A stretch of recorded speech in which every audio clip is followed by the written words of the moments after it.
Studio Woods Tamil நேயர்களுக்கு வாழ்த்துக்கள். பாரிஸுடைய Olympic போட்டியில் தங்கம் வெல்ல தகுதியாக இருந்த இந்தியாவுடைய வீராங்கனை வினேஷ் போகட் டிஸ்குவாலிஃபைடு. நீங்கள் இந்த போட்டியில் கலந்துக்கிறதுக்கு தகுதி இல்லாதவங்க. உங்கள் உடம்பில் 50 கிலோ பிரிவில் கலந்துக்க வேண்டிய நீங்கள் 100 கிராம் எடை அதிகமாக இருக்கிறீங்க. 50 கிலோ 100 கிராம் இருக்கிறதுனால நீங்கள் தகுதி நீக்கம் செய்யப்படுறீங்கன்ற ஒலிம்பிக் அறிவித்த உடனே வினேஷ் போகட் மட்டுமில்லை, இந்தியாவில் உள்ள 140 கோடி மக்களும் அதிர்ச்சி அடைந்தாங்க. குறிப்பாக இந்த அத்லட்டிக்ஸ் ரசிகர்கள் ரொம்ப ஆவேசப்பட்டாங்க. இதில் ஒரு மிகப்பெரிய அரசியல் சதி இருக்குது. இந்த வினேஷ் போகட்டை ஒலிம்பிக்கில் தங்கப்பதக்கம் வாங்க விடக்கூடாதுங்கிறதுல ஒரு பெரிய சதித்திட்டம் நடந்திருக்குன்னு சொல்லி பல அரசியல் பிரமுகர்களும் பேசுகிறாங்க. குறிப்பாக காங்கிரஸ் மற்றும் இந்தியா கூட்டணி கட்சிகளெல்லாம் நாடாளுமன்றத்திலேயே இது சம்பந்தமான கண்டன குரலை எழுப்பினாங்க. என்ன நடந்துச்சு, ஏன் இந்த வீர மங்கை புறக்கணிக்கப்படுறாங்கங்கிற செய்தியை சில நிமிடங்கள் நீங்கள் கடைசி வரைக்கும் கவனமாக கேட்டு உங்களுடைய கருத்துக்களை இந்த ஸ்டுடியோ வுட்ஸ் தமிழ் கமெண்ட் செக்ஷனில் கமெண்ட்ஸ் பண்ணுங்கள். இப்போ நம்ம செய்திக்குள்ளே போவோம். இந்தியாவில் எப்போவுமே மிக சிறப்பாக விளையாடி பதக்கங்களை வென்ற இந்த வினேஷ் போகட் ஏற்கனவே 2-3 சிறப்பான தகுதியை பெற்றவங்க. ஆசிய போட்டியில் தங்கம் வென்ற முதல் இந்திய பெண்மணியும் இவங்க தான். காமன்வெல்த் போட்டியில் தங்கம் வென்ற முதல் இந்திய பெண்மணியும் இவங்க தான்.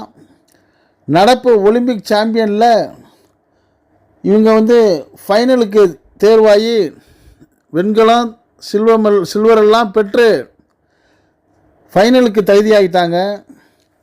ஏற்கனவே இவங்க பல 3 நாட்டு வீராங்கனைகளோட போட்டி போட்டு உக்ரைன், கியூபா போன்ற நாட்டைச் சேர்ந்த வீராங்கனைகளெல்லாம் தோற்கடித்து ஃபைனலுக்கு தயாராகின நிலையில் இவங்க அந்த ஃபைனல் போட்டியில் சந்திக்க இருந்த அமெரிக்க வீராங்கனையை சந்திக்க போக தருணத்தில் இவங்களுடைய உடல் எடையை பரிசோதனை பண்ண அந்த ஒலிம்பிக்கு குழு, உங்கள் உடல் எடையில் 100 கிராம் அதிகமாக இருக்குது, அதனால் நீங்கள் போட்டியிட தகுதி இல்லை, அன்குவாலிஃபைடுன்னு சொல்லி இவங்களை ரிஜெக்ட் பண்ணிட்டாங்க.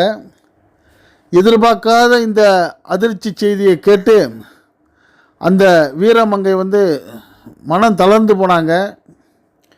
குறிப்பாக இப்படி ஒரு நிகழ்வு நடந்திருக்கிறது இந்த மங்கைக்கு நடந்த சதி.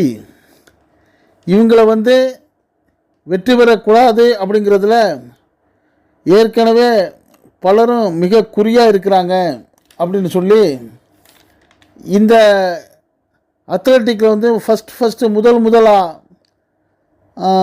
தங்கம் வென்ற வீரர் இந்த கருத்தை சொல்லியிருக்கிறாரு. இது இந்தியாவுக்கான எதிரான சதி என்று அந்த வீரர் விஜேந்தர் சிங் அவருடைய சந்தேகத்தை கிளப்பியிருக்கிறாரு. காரணம், இந்த வீரமங்கை வினேஷ் போகட் பாஜகவுடைய முன்னாள் எம்பியாக இருந்த பிரிஜ் பூஷன் மேலே பாலியல் குற்றச்சாட்டு சுமத்தி அவரை எதிர்த்து அந்த மல்யுத்த வீராங்கனைகள் போராட்டம் நடத்தினாங்க. அவர் மேலே கொடுத்த புகாருக்கு உரிய விசாரணையோ அல்லது முகாந்திரமான நடவடிக்கை எடுக்கப்படாததுனால தெருவுக்கு போராடினாங்க. டெல்லியில் ரோட்டில் போராடின அந்த வீர மங்கைகளோடு சேர்ந்து இந்த வினேஷ் போகட் அவர்களும் போராட்டத்தில் ஈடுபட்டாங்க. இப்படி பாஜகவுடைய எம்பி பிரிஜ் பூஷனை எதிர்த்து இவங்க போராடினதுனால அந்த பாஜகவுடைய எம்பி பிரிஜ் பூஷன் அந்த விளையாட்டுத்துறையில் முக்கிய தலைவராக இருக்கிறதுனால அவர் எப்படியாவது அவருடைய செல்வாக்கை பயன்படுத்தி இந்த வினேஷ் போகட்டை முன்னேற விடாமல் தடுத்துருவாங்கங்கிற சந்தேகம் பலருக்கு இருந்துச்சு. அந்த சந்தேகத்தை வெளிப்படுத்துகிற விதமாக கடந்த நவம்பர் மாதம் ஒரு நிகழ்ச்சியில் பேசிய அந்த வினேஷ் போகட் வீராங்கனை அவங்க சொன்னாங்க, ஒருவேளை நான் ஒலிம்பிக்கில் உள்ளே போகிறப்ப என்னை தகுதி நீக்கம் செய்கிறதுக்கு என்னுடைய ட்ரைனர், அதாவது எனக்கு பயிற்சி கொடுக்கக்கூடியவரை வச்சு எனக்கு என்னுடைய உடம்புல ட்ரக்ஸ் ஏற்றுறதுக்கு கூட முயற்சி செய்வாங்க. அப்படி ஏதாவது என்னை அறியாமல் என் உடம்புல ட்ரக்ஸை ஏற்றிட்டா சோதனையில் அது கண்டுபிடிக்கப்பட்டு நான் அந்த போட்டியில் கலந்துக்கிறதுக்கான தகுதியை இழக்கிறதுக்கான வாய்ப்பு இருக்குது. ஏன் இப்படி செய்வாங்கன்னா, நான் இங்கே இந்தியாவில் உள்ள சில அரசியல்வாதிகளை எதிர்த்து நியாயம் கேட்டு போராடி இருக்கிறேன். அதனால் எனக்கு இப்படி ஒரு சதி நடக்க வாய்ப்பு இருக்குன்னு சொல்லி கடந்த வருடம் நவம்பர் மாதமே அந்த வீரமங்கை வினேஷ் போகத் வந்து சொன்ன அந்த சொல் வந்து இப்போ பலரும் பொருத்தி பார்க்கக்கூடிய சூழ்நிலையில் இருக்காங்க. இவங்களுடைய இதே கருத்தை தான் அந்த விளையாட்டு வீரர் நிச்சயமாக இது வந்து ஒரு சதி தான், இவங்க வந்து தேர்வுக்கு பொருத்தமானவங்க அப்படின்னு இந்தியாவோட ஃபஸ்ட்டு பாக்ஸிங் மெடல் பெற்ற வந்த விஜேந்தர் சிங்கும் இந்த அம்மாவுக்கு ஆதரவாக பேசியிருக்காங்க. இந்த நிலையில் என்ன நடந்ததுன்னா, 53 எடைப்பிரிவில் 53 கிலோ எடைப்பிரிவில் கலந்துக்கிட்ட ஏற்கனவே பல நிகழ்ச்சியில் கலந்துக்கிட்ட இந்த வினேஷ் போகத் வந்து இந்த ஒலிம்பிக்கில் தன்னை வந்து 50 கிலோ எடைப்பிரிவில் இவங்க வந்து போட்டி போடுறதுக்கு நுழைஞ்சாங்க. இவங்க 53 கிலோ எடை இருந்ததை தன் எடையை குறைச்சி 50 கிலோவுக்கு கொண்டு வந்து முதல் 3 கட்ட போட்டியிலையும் போட்டி போட்டு தன்னை எதிர்த்து போட்டியிட்ட அந்த 2-3 நாட்டு வீராங்கனைகள், உக்ரைன், கியூபா போன்ற நாட்டு வீராங்கனைகள் எல்லாம் தோற்கடித்து ஃபைனலில் வந்து அமெரிக்கா வீராங்கனையோட போட்டி போடக்கூடிய சூழ்நிலையில் ஒரு தினங்களுக்கு முன்னாடி இவங்களுடைய எடையை தானே சோதித்து பார்த்து 1 கிலோ சுமார் கூட இருக்கிறதா அறிந்து அதை குறைக்கிறதுக்காக ஒரு நாள் முழுக்க உணவு எதுவும் எடுத்துக்காமல் தண்ணி கூட குடிக்காமல் எக்ஸசைஸ் பண்ணி, அது மட்டும் இல்லாமல் மிக கடுமையான ஒரு வெப்பம் வார்மிங் ஏற்படுத்தி தன்னுடைய வேர்வையை அதிகப்படியாக வெளிப்படுத்தி இன்னும் ஒரு கட்டத்தில் தன்னுடைய உடலிலிருந்து கொஞ்சம் இரத்தத்தை கூட வெளியேற்றலாமாங்கிற அளவுக்கு முயற்சி பண்ணிவிட்டு அடுத்து தன்னுடைய ஆடைகளில் வந்து தேவையில்லாத சில பகுதிகளை முடிந்த அளவு கத்தரித்து அதோடைய எடையை குறைத்து தன்னுடைய தலைமுடியை கூட வெட்டி அதிலிருந்து சில எடையை குறைத்து இப்படியெல்லாம் கஷ்டப்பட்டு தன்னுடைய எடையை 50 கிலோவுக்கு கொண்டு வந்தாங்க. ஃபைனலாக போட்டி நடக்கக்கூடிய நாள் அன்றைக்கு காலையில் வழமையாக எடையை பரிசோதனை பண்ணுவாங்க.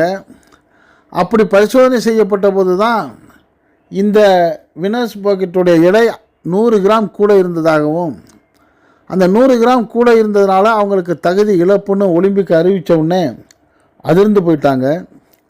இது வந்து சதி, இந்தியாவுக்கு கிடைக்க இருந்த தங்கப்பதக்கத்தை கிடைக்க விடாமல் செய்த சதின்னு சொல்லி விளையாட்டு ரசிகர்கள் மட்டும் இல்லாமல் எதிர்க்கட்சி அரசியல் தலைவர்கள்லாம் அவங்க கண்டன குரல் எழுப்ப ஆரம்பிச்சிட்டாங்க.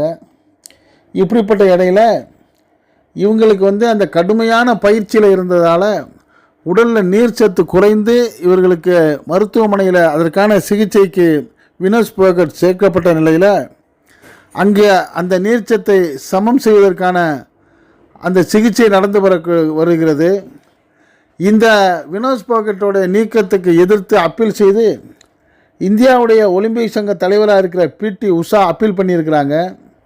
இவங்களுடைய அப்பீலை ஏற்றுக்கிட்டு மறுபடியும் இந்த வினேஷ் போகத்துடைய எடையை சோதனை செய்து அவங்கள போட்டியில் சேர்த்துக்குவாங்களா அல்லது நீக்கினது தானாங்கிற ஒரு முடிவு என்ன ஆகுன்னு தெரியாமல் இந்த விளையாட்டு ரசிகர்கள்லாம் வந்து குழம்பி போயிருக்கிறாங்க, வருத்தத்தோடு இருக்கிறாங்க. எப்படி இருந்தாலும் இது மிகப்பெரிய ஒரு சதிங்கிற குற்றச்சாட்டு பரவலாக பேசப்படுது. அதற்கு உதாரணமாக பாஜகவுக்கு எதிராக உள்ள ஒரு அரசியல் கட்சியுடைய தலைவர் சொல்லியிருக்கிறாரு, இந்த வினேஷ் போகத் வந்து 3 கட்டமாக முன்னேறி ஃபைனலுக்கு வந்தவங்கள பலரும் பாராட்டி வலைதளங்கள்லையும் ஃபேஸ்புக்லேயும் எக்ஸ் பக்கத்துலேயும் போட்டாங்க. ஆனால் பாஜகவுடைய ஒரு தலைவர் கூட இந்த வினேஷ் போகத்தை வந்து புகழ்ந்தோ வாழ்த்தியோ எந்த பதிவும் போடலை. ஆனால் அதே சமயம் இந்த வினேஷ் போகத் வந்து தகுதி இழப்புன்னு வந்தவுடனே அதை வந்து தங்களுடைய எக்ஸ் பக்கத்துலேயும் ஃபேஸ்புக்லேயும் பதிவு போட்டதுலேருந்து இவங்களுடைய தோல்வியை அல்லது பதவி இழப்பை அந்த தகுதியின்மையை வந்து அவர்களெலாம் வரவேற்கிற மாதிரி அவங்களுடைய நடவடிக்கை இருக்குது. எனவே இதில் அரசியல் சதி இருக்குது. காரணம், ஏற்கனவே இந்த வீரமங்கை வந்து பாஜகவுடைய எம்பி பிரிஜ் பூஷனுக்கு எதிராக போராட்ட குழுவில் மும்முரமாக செயல்பட்டது தான் காரணம். அந்த பாலியல் புகாருக்கு உள்ளான பிரிஜ் பூஷன் மேலே பாஜக எந்த விதமான நடவடிக்கையும் எடுக்கலை. மாறாக அவருடைய மகனுக்கு நாடாளுமன்றத்தில் எம்பியாக போட்டியிடுறதுக்கு சீட்டு கொடுத்தாங்க. அப்போ அதிலிருந்தே பிரிஜ் பூஷன் பக்கம்தான் கட்சி ஆதரவாக இருக்குங்கிறது தெளிவாக தெரிய வருது. இப்படிப்பட்ட சூழ்நிலையில் தான் இந்த அம்மாவுக்கு இதில் ஏதாவது அரசியல் சதி இருக்குமோங்கிற சந்தேக பார்வை இன்றைக்கி உலகம் முழுக்க பார்க்கப்படுது. ஆக எப்படியோ உலகளாவிய ஒரு சர்வதேச தங்கப்பதக்கத்தை வெல்ல இருந்த ஒரு மங்கை வீழ்த்தப்பட்டிருக்காங்க. இது சதியா யதார்த்தமானதா அப்படிங்கிற கேள்வி பலரிடமிருந்து வந்தாலும் இது பற்றிய உங்களுடைய கருத்துக்களையும் இந்த கமெண்ட் செக்ஷனில் கமெண்ட்ஸ் பண்ணுங்கள். இந்த செய்தி பிடிச்சிருந்தா இதுக்கு ஒரு லைக் கொடுங்க. இது போன்ற செய்திகள் உங்களுடைய இல்லத்திற்கு 4 சுவர்களுக்கு நடுவில் உலகத்தில் உள்ள 4 பக்கத்திலிருந்து வந்து சேர்றது தான் நம்ம கடமையாக செய்கிறோம். இந்த செய்திகள் உங்களுக்கு உடனுக்குடன் வந்து சேர நம்ம ஸ்டுடியோ உட்ஸ் தமிழ் சேனலுக்கு சப்ஸ்கிரைப் பண்ணாதவங்க சப்ஸ்கிரைப் பண்ணுங்கள். மறக்காமல் பக்கத்தில் இருக்க பெல்லைக்கானை கிளிக் பண்ணுங்கள். அப்போ தான் நம்ம போடக்கூடிய ஒவ்வொரு செய்தியும் உங்களுக்கு நோட்டிஃபிகேஷன் காட்டும். நீங்கள் விரும்பிய செய்தியை பார்க்கலாம். என்றும் இணைந்திருப்போம். நன்றி, வாழ்த்துக்கள்.